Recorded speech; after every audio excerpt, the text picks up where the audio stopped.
नमस्कार, मेरा नाम है इंदु। मैं सिटीजन स्कूल की शिक्षिका हूँ।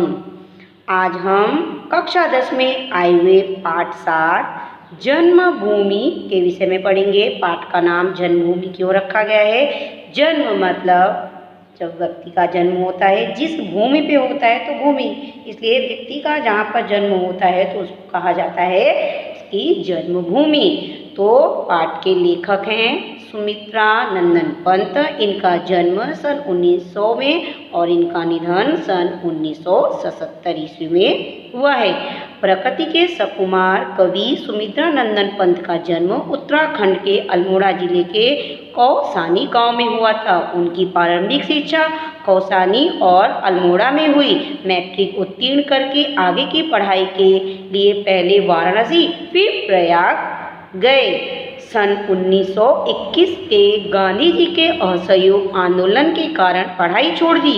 सन 1943 से 44 में उदय शंकर के नृत्य केंद्र से संबंध और कल्पना चित्र के निर्माण में सहयोग। सन 1950 से 1957 तक आकाशवाणी में हिंदी सलाहकार रहे।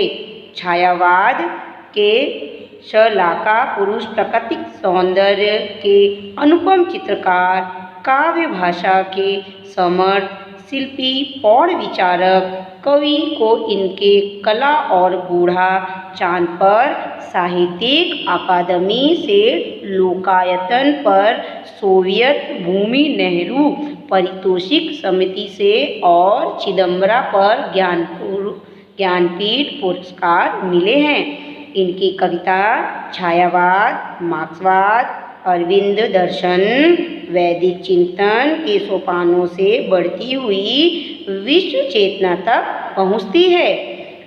उन्हें पद्म विभूषण भी मिला है। वीणा, ग्रंथि, पल्लव, गुंजन, युगांत, युगवाणी, मधु ज्वाल, ग्राम्या, युगपद, कला और बूढ़ा चांद आदि प्रमुख काव्य लिखे हैं। इनके अलावा नाटक, नीति नाट्य, कहानी और उपन्यास भी लिखे हैं। जन्मभूमि काव्य में जन्मभूमि का महत्व बताते हुए पंत जी ने प्रकृति का गौरवगान किया है। भारत का वैभवशाली इतिहास, प्रकृति महापुरुषों का वर्णन किया है। हमारे नारी रत्नों की बात बताते हुए पंत जी ने वसुधैव कुटुंबकम की भावना साकार की है। चलिए हम कविता की तरफ चलते हैं।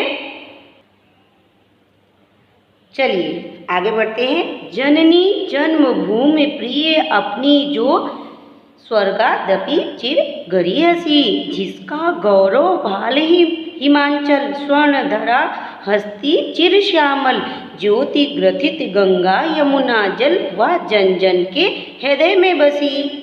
मतलब इसका अब इसके हम भावार्थ के पहले इसके शब्दार्थ जानेंगे। शब्दार्थ: जननी मतलब माता, स्वर्गादपि मतलब स्वर्ग से भी, चिर लंबे समय से, गरी हसी बढ़कर या श्रेष्ठ, भाल मस्तक या माथा, धरा पृथ्वी, श्यामल हरी भरी, ज्योति ग्रथित ज्योति से गुथा हुआ, जन लोक। अब इसका हम भावार्थ जानेंगे।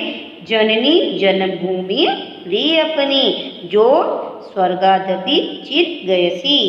कवि यहाँ पर कहना चाहते हैं कि जो हमारी अपनी जो जन्मभूमि का गुणगान करते हुए कहते हैं कि हमें अपनी जन्मभूमि माँ के समान ही प्रिय है। जिस तरह हमको अपनी माँ प्रिय होती है ना, तो वैसे कवि को अपनी जन्मभूमि माँ की तरह ही बहुत ही अधिक प्रिय है। यह जन्मभूमि हमेशा से ही स्वर्ग से श्रेष्ठ रही है।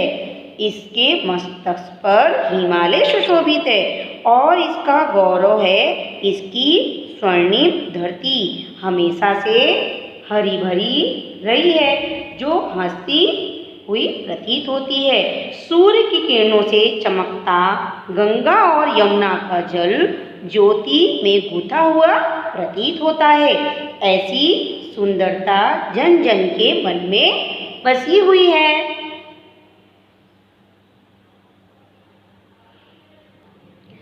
जिसे राम लक्ष्मण और सीता बना गए पद धूलि पुनीता, जहाँ कृष्ण ने गाई गीता बजा अमर प्राणों में वंशी।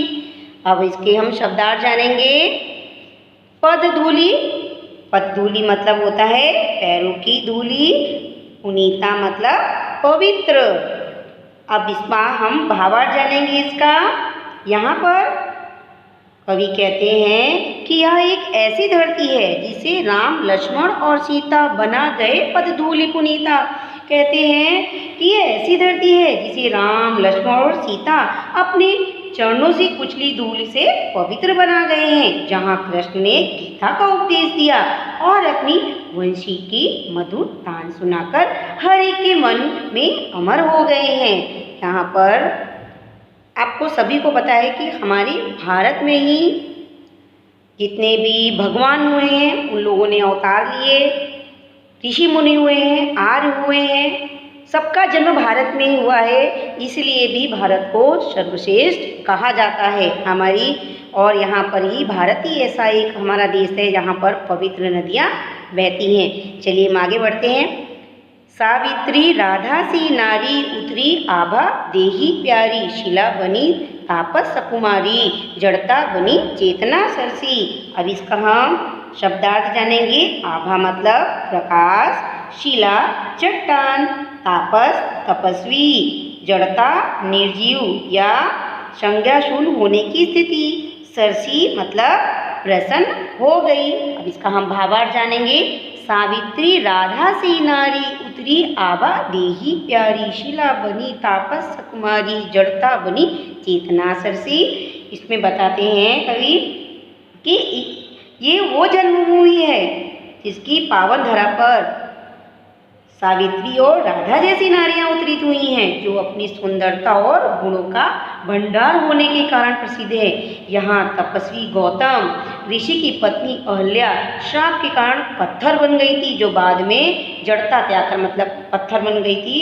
तो उनको श्राप मिला था गौतम ऋषि की पत्नी अहल्या को, और कहा गया था कि जब राम के चरण पड़ेंगे, जो पत्थर बन गई थी, ऋषि ने श्राप दे दिया था, तो वो पुनः अपना जो उनका रूप है अवतरित हो जाएंगी।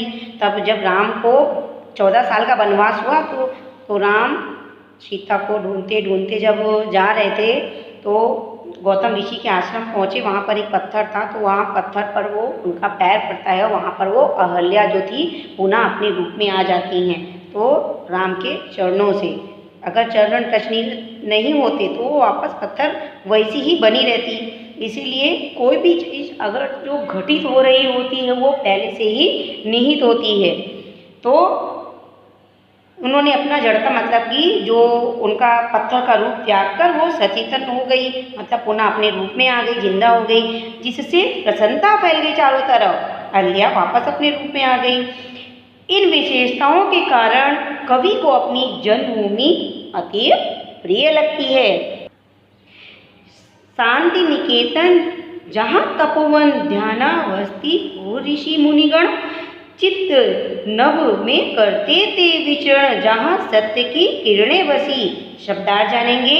शांति निकेतन शांति का घर, तपोवन जंगल का वह भाग जहाँ ऋषि मुनि तप किया करते थे, ध्यानावस्थी स्थिति ध्यान में लीन, विचरण करना टहलना, चेतना। अब इसका हम भावार्थ जानेंगे। शांति निकेतन जहाँ तपोवन ध्यानावस्थिति हो ऋषि मुनिगण, मतलब जहाँ के तपोवन शांति के घर हैं, उसी तपोवन में ऋषि मुनिगण ध्यान मग्न रहा करते थे। जिस जन्मभूमि के विशाल नभ में ऋषि मुनि की चेतना विचरण किया करती थी, उसी नभ के सत्य की किरणें नित वर्षा करती हैं। आगे बढ़ते हैं। आज युद्ध जर्जर जग जीवन, पुनः करेगा मंत्रोच्चारण, वह वसुधैव बना कुटुंबकम, उसके मुख पर ज्योति नवलसी, जननी जन्म भूमि प्रिय अपनी, जो स्वर्गादपि चिर करियसी। इसके हम शब्दार्थ जानेंगे। युद्ध जर्जर युद्ध के कारण कमजोर, जर्जर मतलब होता है कमजोर, मंत्रोच्चारण, मंत्र का उच्चारण, वसुधा पृथ्वी कुटुंबकम परिवार नवल नई। अब हम इसका भावार्थ जानेंगे। आज युद्ध जज्जर जग जीवन पुनः करेगा मंत्रोच्चारण। आज उसी देश की धरती का जनजीवन युद्ध के कारण जज्जर और कमजोर हो गया है। इसे मजबूत बनाने के लिए लोग पुनः वेदों के मंत्रों का उच्चारण करेंगे। ऐसी मातृभूमि पर फिर से वसुदैव कुटुंबकम की भावना का प्रचार प्रसार होगा। इससे जन्मभूमि के मुखमंडल पर नई चमक छा जाएगी। इन विशेषताओं के कारण कवि को अपनी माँ और जन्मभूमि दोनों ही प्रिय हैं, जो स्वर्ग से भी अधिक श्रेष्ठ है। एक माँ, सभी को अपनी माँ स्वर्ग और ईश्वर से श्रेष्ठ होती है, प्रिय लगती है। वैसे ही कवि को अपनी माँ और अपनी जन्मभूमि मतलब भारत में जन्मे हैं, दोनों ही श्रेष्ठ लगते हैं। यहाँ पर जन्मभूमि की श्रेष्ठता का वर्णन किया गया है। नमस्कार।